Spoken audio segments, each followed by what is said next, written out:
Yes, 6 before the hour of 1 o'clock. We're bringing an update at 1.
Stay connected to friends and family with free Facebook on Facebook Flex.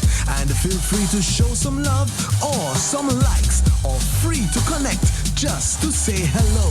With Facebook Flex, you can post, like, comment, share, upload photos and chat anytime, anywhere. Go to facebook.com to learn more. Facebook Flex is available only on Digicel. Digicel, be extraordinary.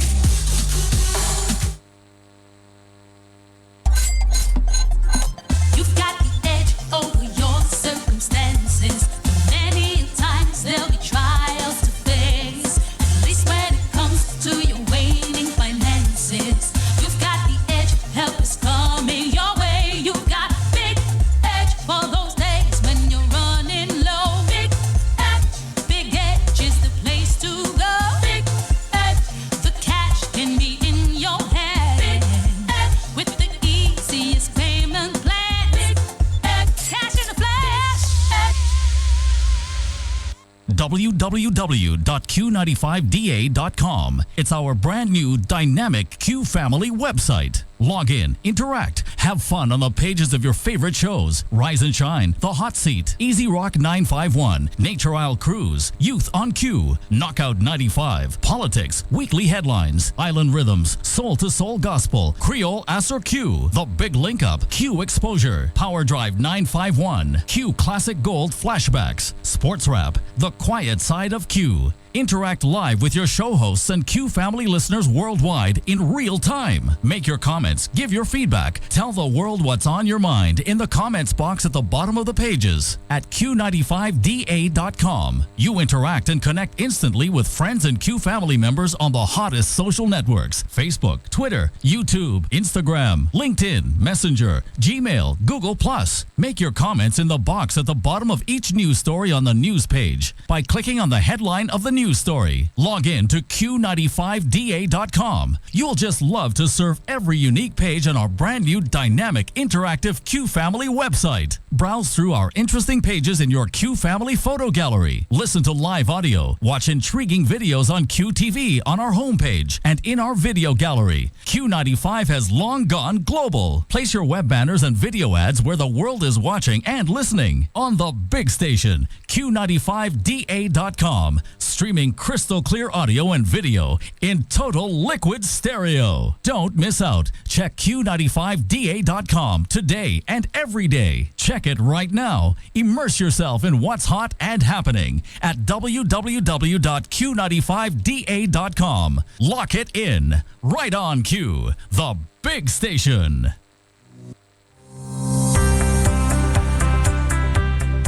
Hi, I'm Tasia Flosak, Miss Dominica 2016. Did you know that in 2015, Dominica was voted number 3 as Best Caribbean Destination for Adventure by the USA Today? This was brought to you by the Discover Dominica Authority.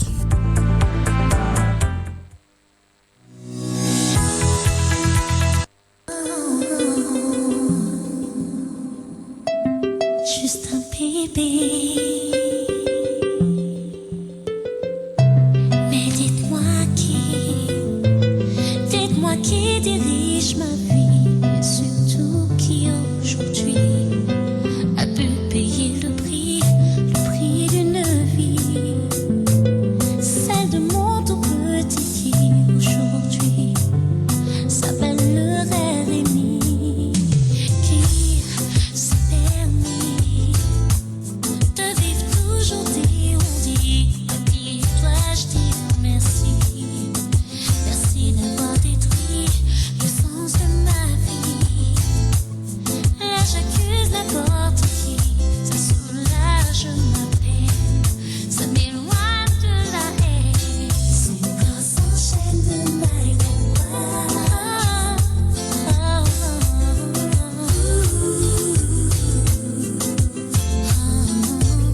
son cœur à peine froissé se glace, un tout petit bébé.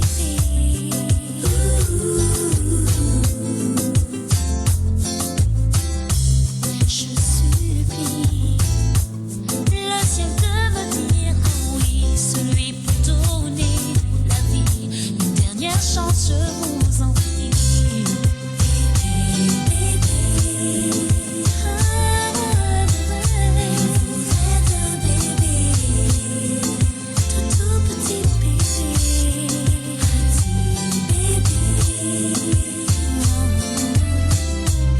on a son bébé, c'est mon rêve, l'infini, la douleur est infinie, surtout quand je n'ai pas saisi la chance de ma vie, d'entendre juste un cri.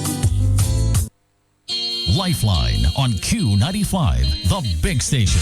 Sunday mornings, 10 a.m. to 2 p.m. Discover your roots, know your history, value your culture. Take your place in the big global picture. Make your point on Lifeline. Call us at 767-449-3095, 3096, and 3097, or 767-616-4257, or 305-432-9624. Lifeline, Sunday mornings, only on Q95, the big station. Right on Q.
Yes, it's just about 4 past the hour of 1 o'clock. We want to welcome you to another edition of Talk on the Block. And indeed, we have a very special guest in studio with us today.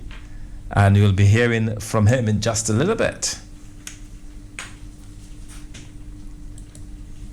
Yes, it's okay. It's 4 past. As I told you, we have a special guest in studio, and we will be listening to him in just a little bit.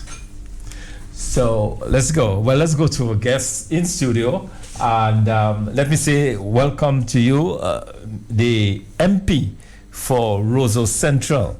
Mr. Joseph Isaac is joining us here this afternoon for Talk on the Block for the first, at least the first few minutes of Talk on the Block. It's great to have you, Mr. Joseph Isaac, the Zico for Roseau, and thank you so much for coming in. Yes, thank you, Dr. Fontaine, Senator Dr. Fontaine. Oh yes, that's the real PhD man. I just want to say a special good afternoon to Dominica here and abroad. Just letting people know we keeping the faith, you know. And we just praying to God while we have to do things for ourselves, you know. So thank you for calling me in there today. I always appreciate the invitation to speak to the people. A special good afternoon to the people of Roseau Central. You'd well know that I'm still on the construction and employing 1-2 guys in Roseau on the project in Roseau. So that's what I've been doing lately there, and also been out with the United Workers Party, spreading the word in the different communities in terms of why do we think that the Prime Minister should resign. We're spreading the word. We are talking about the different issues. For example, we spoke about the land transfer issue that when the Prime Minister early in his tenure, we had the land transfer issue. Then we spoke about the bin and fertilizer profiteering scandal, which the Bible condemns profiteering, but it occurred within the Prime Minister jurisdiction, also, and he as Minister of Finance. We also spoke about the alleged ownership of villas and pointing it to the Integrity in Public Office Commission. I know the Honorable Lennox Linton, well, at the time he was a talk show host. He brought that matter to the Electoral Commission. The Integrity in Public Office Commission. And we know what happened. The Prime Minister used his majority, went to Parliament, and in a sense hijacked the Integrity Commission by ensuring that the composition of the Electoral Commission before it was made up of 7 people, even mixed from private sector, the Bar Association. Also, you had members nominated from the opposition and people nominated from the Labour Party administration. So you had a good mix of people where you could maintain balance, and they went to Parliament, used their majority, and ensure that the commission had only 3 members on it in terms of its composition, 2 nominated by the Labour Party administration and 1 left for the opposition, but the opposition did not do anything major. So far I'm just giving you what we have been talking about to the public, where, for example, you had the land transfer issue, where the Prime Minister, as Minister of Finance, should have known what percentage of transfer fees he should have paid, because he is the Minister of Finance. That was his responsibility to know. Then we spoke about the issue of the profiteering.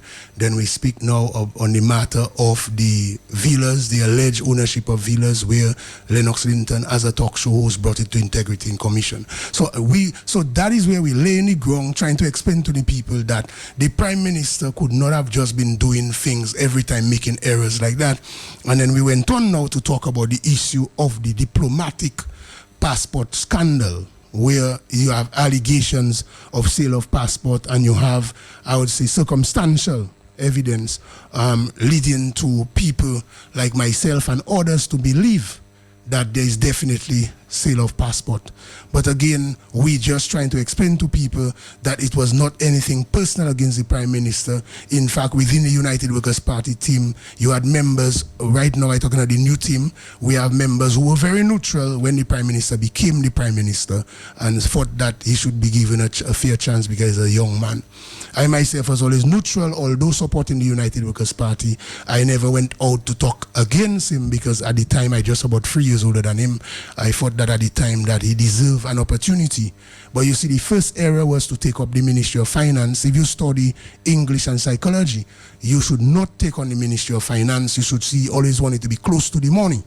So, and you'll hear me talk later down about the issue of always trying to move in, and that is a worldwide phenomenon where there is corruption, where you have leaders, especially Minister of Finance, trying to move into projects where you have a lot of concrete. Because in those engineering works there, that's usually where you have a lot of corruption taking place, where you could overprice projects, you could say it have, let's say, wastage on projects, and then you could have runaway costs. So it's always on concrete, but never on a sustainable project. For example, to build, if you build, for example, a factory, there is not much you can really try to make the money escape, you know? And I'm not talking about just Dominica, I'm talking about across the world. And I'm saying that we're building a case, and in fact, it's not really us. Based on the Prime Minister's mode of operation, we have seen that he has built a case that pointing to the people that he should resign. And as we went along, one of my colleagues, as the former leader, deputy leader of the party, Sanford, he said, he took two angles. He said, okay, if you are making all those mistakes from the profiteering scandal to the the same bin bubble, the land transfer, and all those other things, and leading now to the diplomatic scandal saga, Sanford said, well, if you are innocent and people can fool you, or you could be making all those mistakes, then you are not competent. Just like, and I didn't know, just like any mechanic or carpenter or mason who is running a job in a wrong way, then you deserve you deserve the right to exercise the right to fire that mechanic, that carpenter or mason. And some of us have faced that in work life, where we are not doing a good job as one of those professions and people fire us. They don't wait for 5 years. From after 2 weeks, they pay you off and they tell you, well, you're not doing the job well, and you don't protest and try to play tough and say you're not leaving the person's job. You say, okay, all right, just pay me off, and you move on. So we are saying that in that matter, it is clear that the Prime Minister should resign. It is clear in my heart, because my heart and my conscience have always been clear. I've never had any personal problem against him. We have always had a good relationship, a good rapport, talking. You know, I mean, not close friends, but I would say always had a good rapport, because while I was teaching in grammar school, as I said, I'm just 3 years older than him. I taught at grammar school in 89. I was teaching people like Emil Lancelot and those guys there who are engineers and doctors now. I was teaching the physics, chemistry, and maths classes from second form to fifth form. So I wasn't really teaching him. He was not in that class. You know, in terms of his angle, you're not a sharp fella in those days. So I was teaching the sharp guys like Emil Lancelot, Greg Faustin, and some of the other guys, Malcolm. One of them is Malcolm Dorset, you know, so 2 medical doctors now, and we have some people, some of them are engineers, etc. So at the time, again, I never had no problem. I used to go up Bath Road. The Prime Minister at the time, Skerrit, was living there with some guys, Camille Waldron, my athletics friend. Oh, Leblanc. Yeah, Leblanc, Anthony Leblanc, those guys. So Tony Leblanc was a year ahead of me, and you know, and Waldron was around 2 years ahead. But we were, Waldron and I were athletics partners, you know, in the same club during the school times, you know. So that's where I get to know him. He was a very quiet person. So I mean, when young people are trying to achieve something, I always try to uplift them. So nothing personal. But as a professional, I must take a stance and also have a legal responsibility as a member of parliament to point out, because remember we took an oath to point out where things are going wrong, and not to do it with malice. You know, no ill will. You evaluate it. You say, okay, if the person is making mistakes upon mistakes upon mistakes, then we have no course of action but to ask the person to peacefully resign. Well, again, the worst thing that happened now, after all that, is when we were asking him to resign, we see now an invention of the most hideous crime was tried to place on us. And I'm talking about a crime where they arrested some of us, but all the arrests were pointing towards suspicion of treason. Yeah. Now, a treasonous act during the time of Rome, Jesus' time, Jesus Christ's time, it's for treason they really held Jesus. Because they were saying like he claiming to be the king.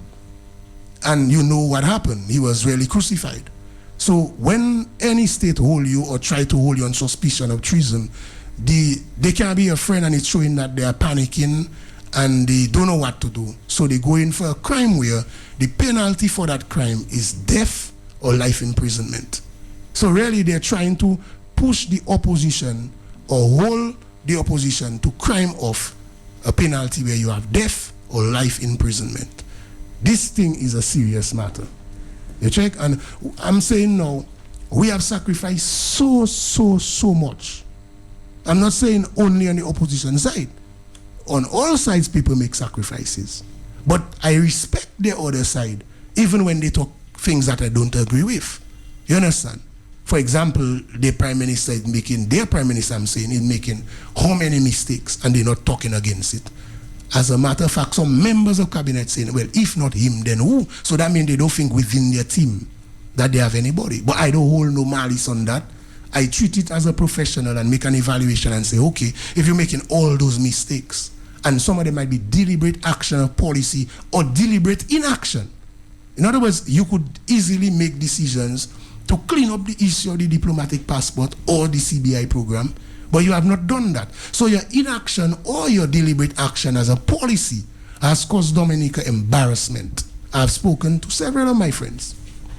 Some of them doctors, some of them lawyers, some of them overseas. They say, boy, why you go in politics? Look, now they arrest you, boy, best you finish with that. So I said, boy, the same country we run into, like America, even Britain, all those places there. Those places went through all their challenges. People gave their lives. Nice, that so they could now run up there and enjoy it. So yeah. So I'm saying, and I mean, I tell people I'm a very private person. I mean, people say I like to talk. Maybe that's true. I'm outspoken, but I'm very private. Very private. I have a daughter, 24 years, and I have 3 sons. So. Sometimes you, especially the older sons, the last one is like 9 going on 10. But the 2 in the middle, in the early 20s, 19, 20,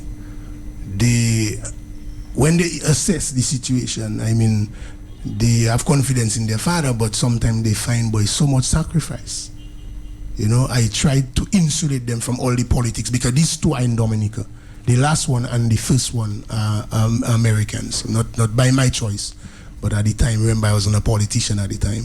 So the first one was while I was in university early. That's my first child, a daughter. So, I mean, she called, although she don't understand Dominica politics and all that, but she was concerned when she heard her dad was arrested. And well, the last one not yet in the political sense yet. So, but the 2 in the center, one did psychology at college, and the other one did economics. So both of them during the campaign, they would advise what to say, what not to say. And they would talk about the strengths of the Prime Minister and his team and the strengths of the United Workers' Party and the team. So I mean, I love my children, and they talk to me. Sometimes they wish I wasn't in politics, But as I told them, nothing comes easy, and you have to, face the challenges. I'm asking the people of Dominica and the people of Roseau, especially, some of my friends and our people, supporters, and patriots are overseas. I don't call people diaspora. All of us are Dominicans. I want us to really reflect, really reflect. I said after they arrested me, I'll come in a more sober, not a way where you just get arrested and you're still excited and passionate about the situation.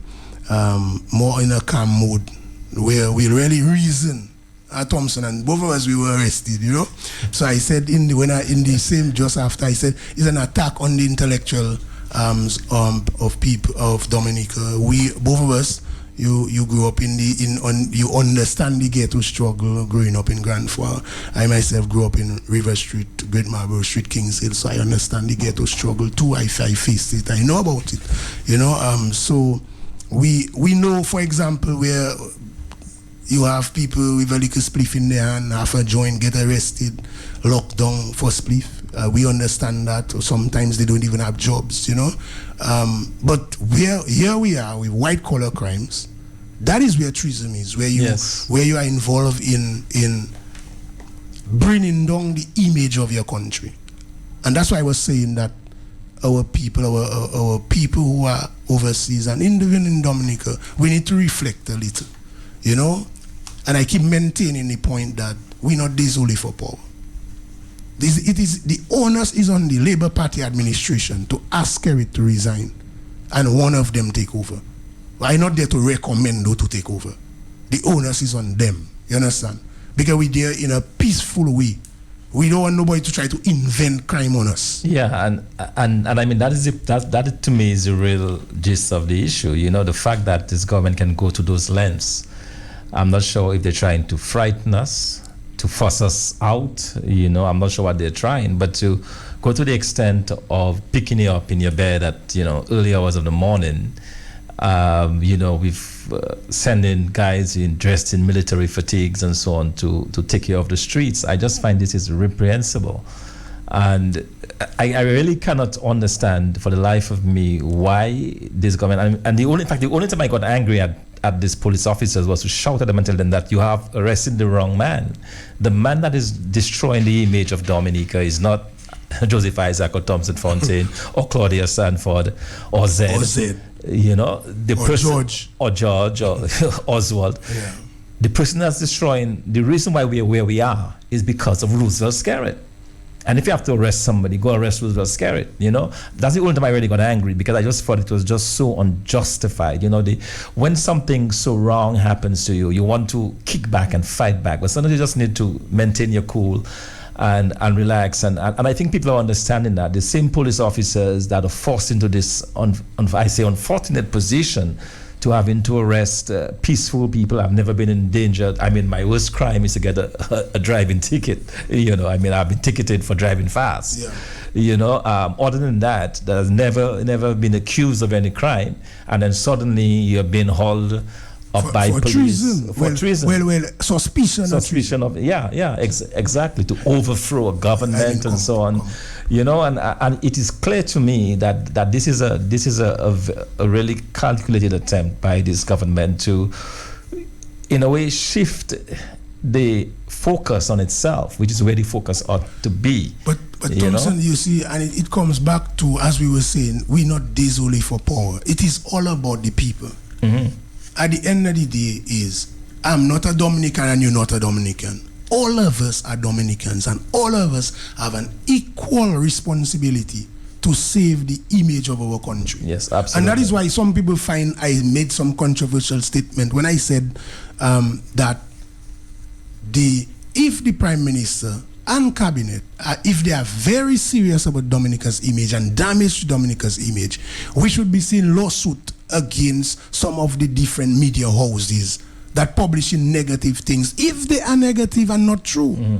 But if they are true, then even more so it is compounded that not just the Prime Minister, but members of Cabinet should follow and resign. Absolutely. You understand? So in other words, they should be inside there discussing who should resign within their Cabinet. But for sure, we know the evidence is clear that the Prime Minister should resign. And I think sometimes politicians need to do their research. Yeah?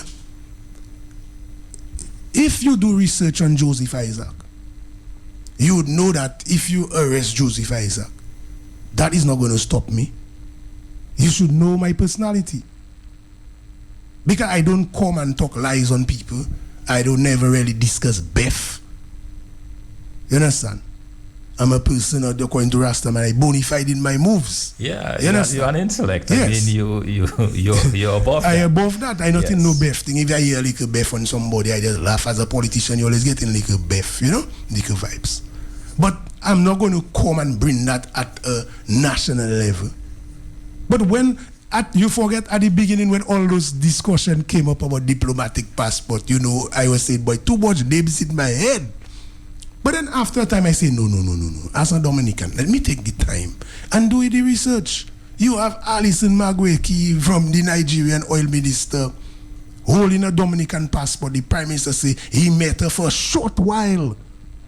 Not like he didn't know her for 10 years, 5 years, and they maintain a friendship and he knows about the personality and the character.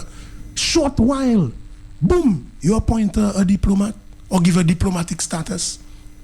Corallo. Remember, I didn't know those things. I just know name now. Name now, NG yeah. Lab said Saying, the man went in a court and say, well, hey, and that's on the court record. I'm not saying if it's true. It's the Prime Minister to come and say it is not true. And his members of his cabinet too, because the man said he paid for sexual favors, gave them gifts of watches. Again, that is just on gifts of watches and sexual favors. In other words, in local palace, he paid for like bomb for you. As a prime minister, you should resign just on that. On that alone, yeah. Yeah, that's enough. And so many instances where this prime minister should already have resigned. And I honestly, to the life of me, Isaac, I don't understand what he's hanging on to, why he insists on staying on. Well, you see, interestingly, sometimes, like you have a football game and your team playing, two teams playing, and the game hot. But a guy tired, you want to sub him. But he's so excited about the game, he want to contribute. He don't want to sub himself. Yes. Somebody had to sub him. Yes. So I'm telling the Dominican people, and all of us have an equal responsibility. It's time to sub. We're not going to drop it. We're going to sub the Prime Minister. He need to take a rest at his home. Okay, we're talking to Joseph Isaac, MP. This is Talk on the Block, but there are many of you, I'm sure, wanting to weigh in as always. Let's give you that opportunity. Good afternoon. Good afternoon, Dr. Thompson Funkin, and good afternoon, Joseph Isaac. Good afternoon, sir. Honorable. As fellow parliamentarians, I'd like to encourage you all. Don't be discouraged, and I know Joseph Isaac, I don't think you're a grandfather yet, but that's part of the reason why we do it. As fathers and as grandfathers, like myself, I'm almost 60 years old. I always tell people I'm almost retired. So what we do, the sacrifices that we make it is not for us, it is for our children, and it is for our grandchildren. The question is there any proof and truth to the claim that our government is a criminal enterprise? Let me just take you all down memory lane to a few things that will prove our government is indeed a criminal enterprise. You had first 2 land transfer deals by the Prime Minister, Roosevelt Skerrit, who shortchanged the Treasury. Right, as Prime Minister, he said he didn't know. A Prime Minister, that should never happen to a Prime Minister. There was the bean bubble and the fertilizer bubble, where a brother of the minister, one of the ministers, was involved, and again, money was stolen. There was the geothermal project, right, where high-profile lawyers close to the Prime Minister and also bankers diverted millions of dollars that should have gone to the that was spent on the geothermal project. There was also the removal and replacement of commissioners on the Electoral Commission so that we will have no electoral reform. And today we have had no electoral reform. We have had the changing of commissioners to prevent the investigation of Prime Minister Skerrit, which has to do with his assets versus his income. We have had the selling of diplomatic passports to Susan Oldie for a contribution of US $400,000, which Tony Asafan told us was used for general election by the Labour Party. We have had selling of diplomatic passports to Montfared. We have had harboring of a wanted criminal, Montfared, in Mont Daniel. We've had the registering of 11 oil tankers in Greece using Dominica flags to evade the UN oil sanctions on Iran. We have had the appointment of disgraced ambassadors Corallo, Maduike, and many others. If all of these sins doesn't require Roosevelt Skerrit to step down, well, no, nothing will. Thank you very much. Yes, indeed. Thank you. Thank you very much, Ms. Luge, the MP for the Roseau North constituency. Let's take another caller. Good afternoon, caller. Welcome to Talk on the Block. Good afternoon, gentlemen. Yes, good afternoon, sir. Yeah, gentlemen, part of the problem is that we do not have the 2-term limit. And when these politicians stay there for 1, 2, 3 terms, they get a sense of proprietorship. They start to think that they're little kings. Now, if we had the 2-term limit, well, people could be patient and say, okay, well, after 2 terms, he's gone. But these guys want to stay there forever. We've heard Roosevelt Skerrit indicate how long he wants to stay there. And that is just sort of flabbergasted. I just feel flabbergasted when I hear it, because we're talking dictatorship. We need to put a 2-term limit. I am a fervent supporter of the 2-term limit, and I want to hear more about the next government who is going to back that and install the 2-term limit. Good afternoon. Yes, good afternoon. Well, Kola, as you know, that was something that was put forward by United Workers' Party on its manifesto and would be put into effect if it assumes, or when it assumes, the mantle of leadership. Let's go to the overseas line for another caller. Good afternoon. Good afternoon, Dr. Thompson Fountain, and good afternoon, my friend, the Honorable Joseph Isaac, better known to me as Mosopia. Good afternoon, sir. You know, gentlemen, I'm sitting here, and I remember there was a Calypsonian who sang a song about Ambassador A. He was sued. Anytime you say something, Tony Astafan and Skerrit promising to sue people, can the Prime Minister now be sued for accusing you all of treason or attempting a coup when the investigation reveals that there was no attempted coup? Damage has been done to your reputation, and that is a very serious matter. So what is our courts, our law, and our lawyers doing? Is there any legal action that can be taken? Or is this the case when the Prime Minister and Anthony Astafan concocted a story to have the police go to the Honorable Leader of the Opposition, Lennox Lincoln's home, and search his home for information concerning Mr. Skerritt's private information to the IPO? After the investigation, it was found out that the person who leaked the information was Anthony Astafan, senior counsel and officer of the court, attempting to falsely accuse a private citizen and a member of parliament of committing a crime. When the police found out, they asked the Prime Minister, he said, oh, he gave them permission. I mean, Dominicans, what really do we want? You know what I think? Dominicans are too peaceful. You know, people take your kindness for weakness. And I think the Skerrit cabal, the criminal enterprise that has imposed itself upon us and will not relent, are taking the kindness of the Dominican people for weakness. Yes, indeed. But have no fear, that kindness is not everlasting. And as my good friend Kopel says, to every road there is a bend, and to every rope there is an end. Skerrit and his cabal see themselves at the end of that rope. And there's nothing, I don't know if you ever hunted wild boar, wild pigs. When you corner a wild pig, and you see it puts its posterior between some roots, no dog can come within that arc that it can reach, you know. That is Skerrit, a cornered wild pig now. Good evening. Yes, thank you very much, caller. Let's take a few more calls and then we'll get Joseph to react to the callers. Good afternoon. Welcome to Talk on the Block.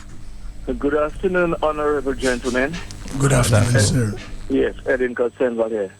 As the last caller said, he believed there is something that you can do, and I also believe so, because to accuse someone of attempting to overthrow government, which is punishable by death, I believe that is, and then there is no evidence to substantiate that.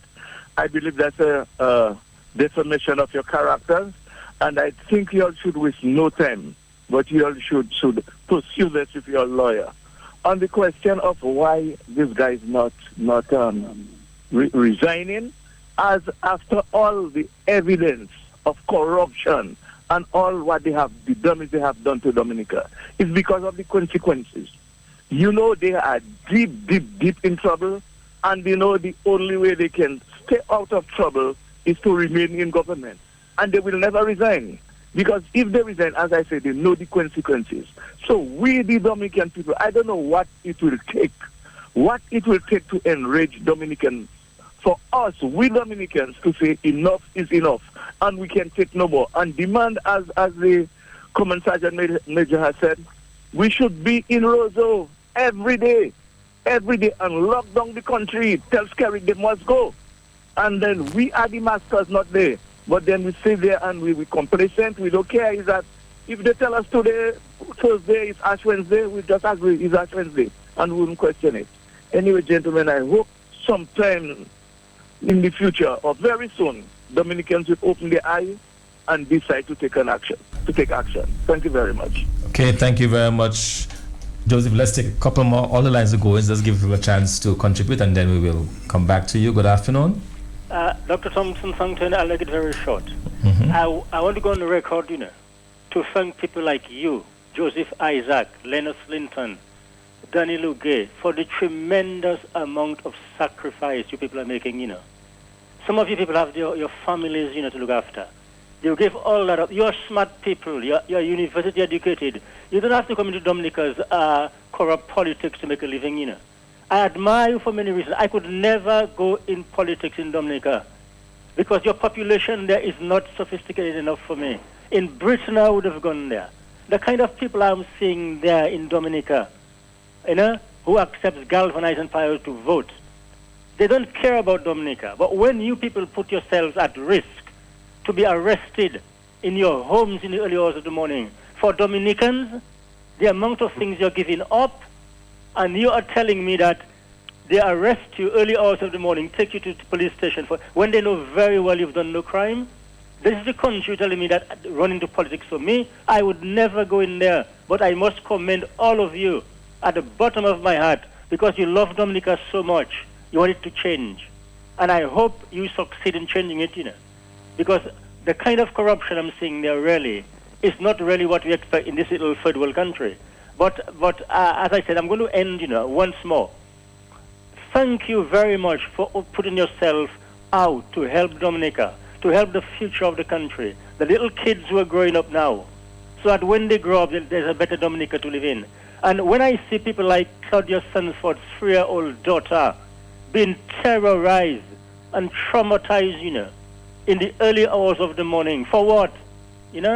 These people like Rivers Skerrittman should be charged for treason and lined up against a wall, and do what they do to prisoners. When you know very well that man committed no crime, a 3-year-old child in his house, early hours of the morning, you're sending your goons to arrest that man, and you're telling me to go into politics in Dominica. Gentlemen, thank you very much. God bless you all. Okay, thank you very much. Let's take one more, and then we'll have the reaction from Joseph with all of the lines buzzing. Good afternoon. Yes, Mr. Fontaine and Mr. Isaac, good afternoon. Good afternoon. Yes, and good afternoon to your listeners at this time. I want to fully concur with Mr. Edwin Senval, I hope you wouldn't mind me calling his name, and Mr. Louis Robinson. And I also want to thank Honorable Danny Lugay for bringing out this information. Because Dominicans presently will have a Papa Doc, we have a Baby Doc, we have the God of Dominica, we have a megalomaniac running the country. Somebody who is obsessed with power, wealth, and controlling people. Now, folks, let us put things into perspective, and we need to get an end game, because this is going on too long. It needs to come to an end. We do not need more evidence. We are overwhelmed with evidence. So what do we need to do? If those of us who know the scripture, in the book of Acts, it's men and brethren, what shall we do? Look, the truth is here. The day of reckoning is here. So what are we going to do? And I am calling for a massive demonstration. I am prepared to be in Roseau, close down Dominica. Public servants, I'm making an appeal to you all. Stop going to work. Every day you report to work, you are saying you are in agreement with Dominica being a dictatorship. Policemen, stop guarding the God of Dominica. If he goes overseas, when he comes back to Melvin Hall, which is not an airport, do not go to pick him up. Do not go to escort him. Who else again I could call? The people at the court do not go to work. The people at government headquarters, please stop reporting to work. And Dr. Fountain, let me say something, It's time we get serious about Dominica. And if I have to be president of Dominica for 1 month, I am prepared to clean up Dominica. This Speaker of the House that has been taunting Dominicans, this utter contempt and disgrace and underfoot treatment Dominicans have been getting. Dominica is at the bottom of the pot. Dominica is at the bottom of the ladder in every sphere of life.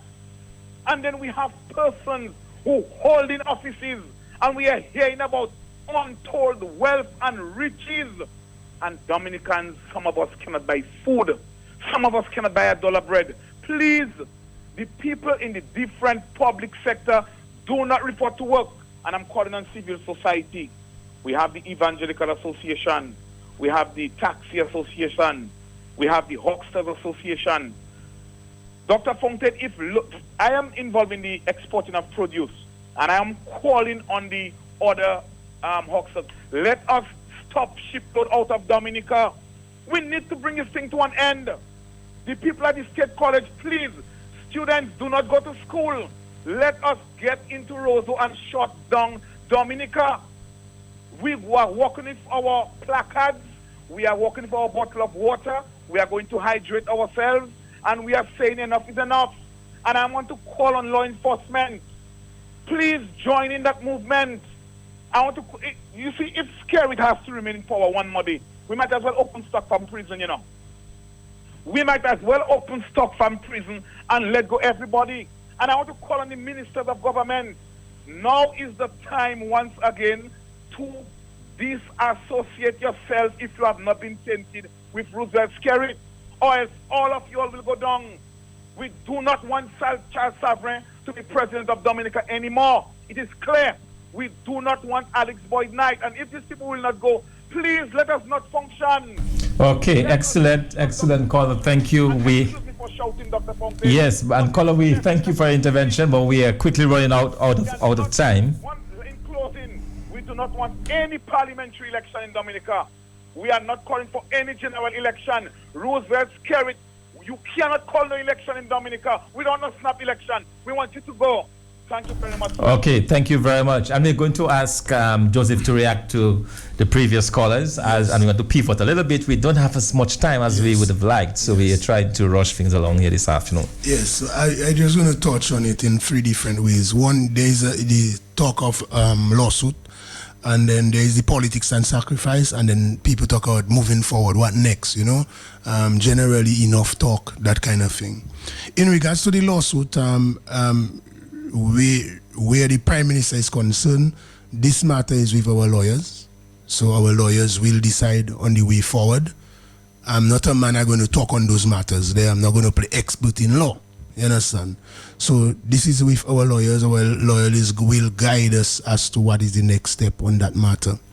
In regard to the politics and the sacrifice, I appreciate that people understand now the type of sacrifice we have made. A lot of the members of the Labour Party administration have not been in opposition, so they have no idea about sacrifice. In fact, they are opportunists. I don't want to call names, but they are opportunists. There's one member of the Labour Party, for example, I'm not going to call him, that he was hedging support for me during the Roseau campaign. He was criticizing the Labour Party administration, saying how hopeless they are. And when I turn around, I found out that he was a senator and now a minister. You understand? He needs to search his own conscience. You understand me? But some people have no conscience. They don't have no problem if somebody uses them so that they can get the opportunity.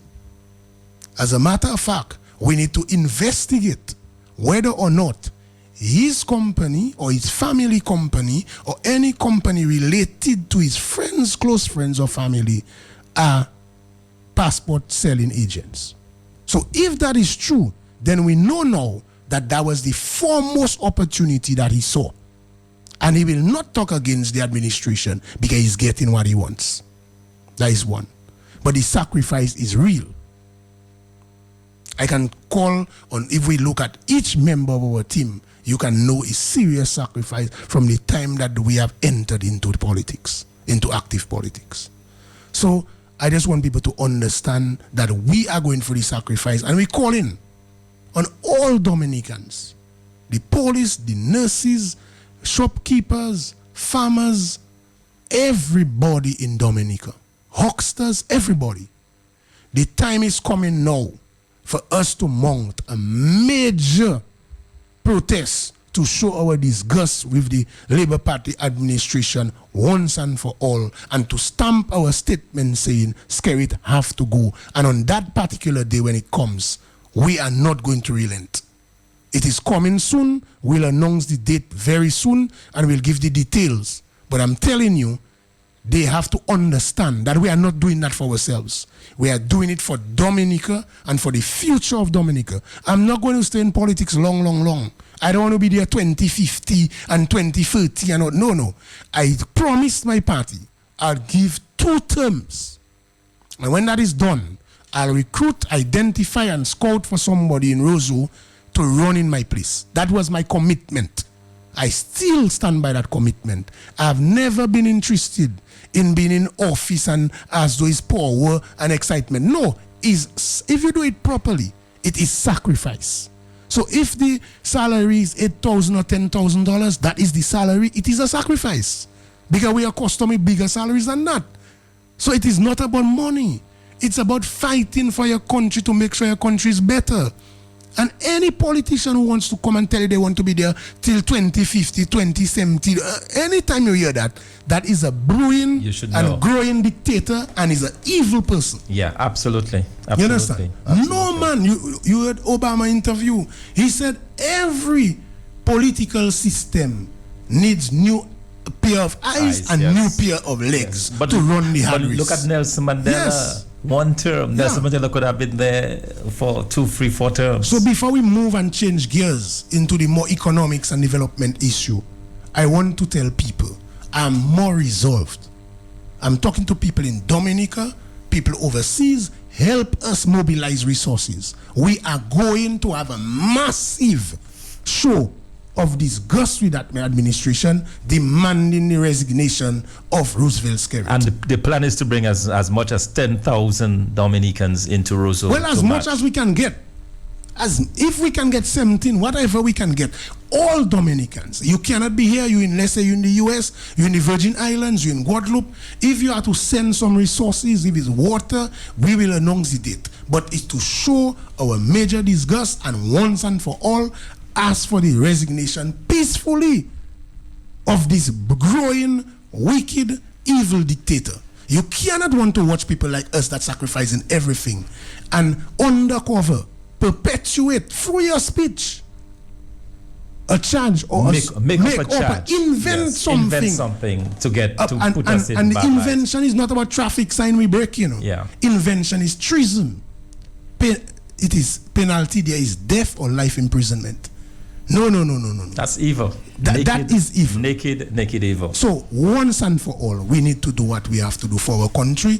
At the end of the day, my name don't have to be written down in history, I just want to know, after 10, 15 years from now, I can look back and say that Dominica helped me. I got scholarship to go grammar school. I got scholarship to go college and scholarship to go university. Dominica was good to me. I get the opportunity to represent Dominica in athletics and sports, football.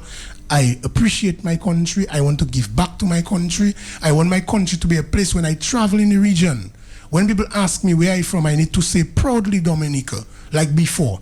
Now, when you travel and they ask you where you're from, you're feeling embarrassed. You have to almost hide it. So we're asking all Dominicans, little children, if you can put 25 cents, put. But we're going to mount a massive protest action to show our disgust. The protest action can be in a form of procession, it can be in form of, let's say, a public meeting, it can be in the form of a demonstration. We are just waiting to tell you exactly what we're going to do. Yes. But very soon, it is going to happen. So just start mounting up and pushing your effort. Absolutely. Thank you very much, Joseph, for that. Let's take a very quick break, and when we come back at the end of the break, we are going to pivot to a slightly different but related issue. Keep it locked. For the festivities, are you a member of the Marigot Cooperative Credit Union, MCCU? Have you not transacted for at least 1 year? Are you doing business without updating your account? Then we are calling all to visit our head office or any of our branch offices in Wesley, Woodford Hill, Calabishi, and update your account. Save regularly and keep your account updated and active to take advantage of our many services, including membership and business loans, ATM and point of sale services, family indemnity plan, the Easy Cash member payday advance, property and vehicle loans, and so much more. The MCCU, a beacon of hope serving the Northeast. Call us at 445-7166, 445-7177, 445-7835, or visit www.marigotcreditunion.com. Don't forget, come on down today and update your account if you're visiting for the festivities. MCCU, a beacon of hope serving the Northeast.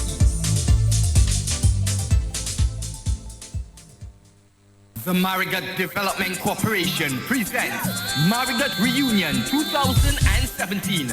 Reunion number 2, making Marigot great again, alongside Mayfest 10 2017 celebrations. Friday, April 21st to Monday, May 1st, 2017, under the theme, Making Marigot Great Again. Come to weekend number 1 from Friday, April 21st, 2017, the official opening and second reunion declaration ceremony. Then, Saturday, 22nd April 2017, be a part of the Miss Reunion and Mayfest 10 Queen Pageant.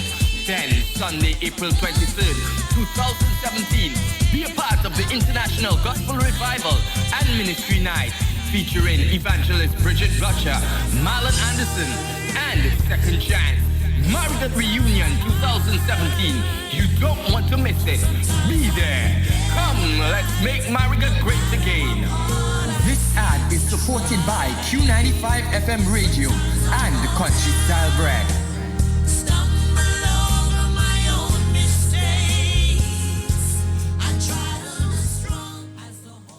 Let's be cool. ESA Trading Limited introduces world-famous TCL brand split-type air conditioning units.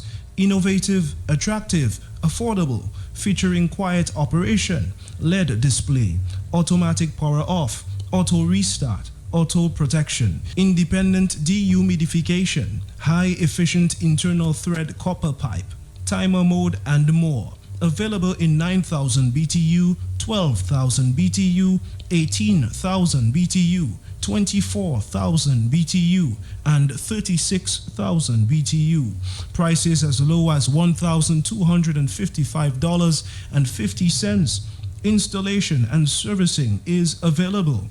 Get cool today at unbeatable prices with TCL brand air conditioners from ESA Trading Limited. Contact us on the Canefield Highway, telephone number 449-3636 or 106 Independence Street in Roseau, telephone number 440-9370.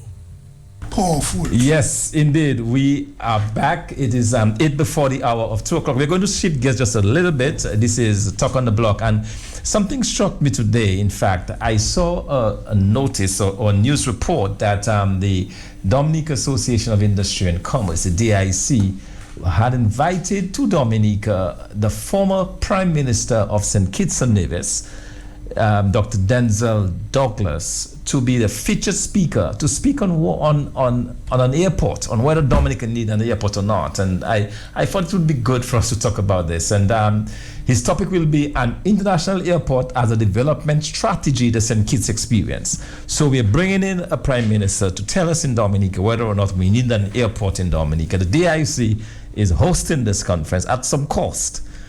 Joseph to tell us. The last time a Prime Minister came to Dominica said we did not need an international airport. He went back to his country and built one, and now Dominica has the distinct privilege of being the only Caribbean country without an international airport, and yet we are still arguing as to whether or not we should have an airport. What's your take on this? Well, first of all, I just want to change gears and let the public know that right now I'm speaking as not only the member or the PAL rep for Roseau, but I'm speaking as the Shadow Minister for Tourism, Ports, Aviation, Culture and Urban Revitalization. In that role, I'm saying I still think I need to give people a little background, because it is unfortunate what is happening. And the background is in 1 minute. I don't like to talk long on things. So first of all, there has always been a plan for Dominica to have an international airport from since the time of Patrick John. When I was working in the Ministry of Trade, I saw a development plan, a 1975 development That's plan. a Cox report, I Yes. think. So that was there from since 1975. So it's over 40 years ago we had that plan. Along the way, the Freedom Party, well, at the time Patrick John went out of office, so it didn't really last long. Then you got the Freedom Party staying 15 years, so it had a big debate of where to have the international airport. So it had surveys done, etc., and studies done again. When the United Workers' Party came in office for 4.5 years, remember Freedom was 15 years. The United Workers' Party 4.5 years. Land were purchased for the international airport in the Woodford Hill area. Purchased, everybody paid off. Then now, at the time, although I was very young, I was around 25, 26, around there, 24, 26, between that age there, when I was on the NDC board. At the time, Norris Prevost appointed me on the board at a very young age. You see the visionary type of leadership United Workers' Party had? I was on the board, so now I can talk on it. At the time, we, Sheridan Gregoire, and you have people like Norris Prevost moving, pushing the movement with the Prime Minister and Minister of Finance, that is Julius Timothy and Edison James, pushing to get people to commit to give contribution. I know Taiwan had already contributed. I know under the CARICOM fund, we had some, I would say, commitments already. So you had a lot of financial commitments from those institutions. And I think we had called it build, operate, transfer. That was the type of model that we were pushing as a country. And when I say we, I'm not talking about United Workers' Party. I'm talking as a Dominican, and people must understand that. I have worked with all governments. Labour Party, United Workers' Party, Freedom Party sent me a story. My father was a Labour, right? I mean, come on. So I'm a man that can talk freely, objectively on any political platform. You understand me? So at the time now, when we did build, operate, and transfer model or proposal, we had monies, Dominica had monies under the United Workers' Party regime allocated, land purchased already. Then now, after the United Workers' Party lost the election, you had Rosie Douglas before, saying that we should have an international airport. In his manifesto, United Workers' Party manifesto had it, Labour Party manifesto had it in Rosie Douglas time. People don't know I met Rosie Douglas already. I spoke on Labour Party platform at 17 years, introduced Rosie as the youth representing Sixth Form College at the time, Sifu Call, on the student council. Cecil Joseph checked me. So I had a relationship and a discussion with Rosie every time we meet. He tell me when I come in on board, etc., etc. But at the time I was more impressed in terms of administratively with people like Norris Prevost and Julius Timothy. At the time I wasn't so close with Edison James. So I told him, well, I like Norris Prevost and Julie's approach and style of management compared to yours. I think in terms of politics, I think you are maybe the most brilliant politician in Dominica in terms of politics dealing with people. But at this point in time, I cannot come and give you the support.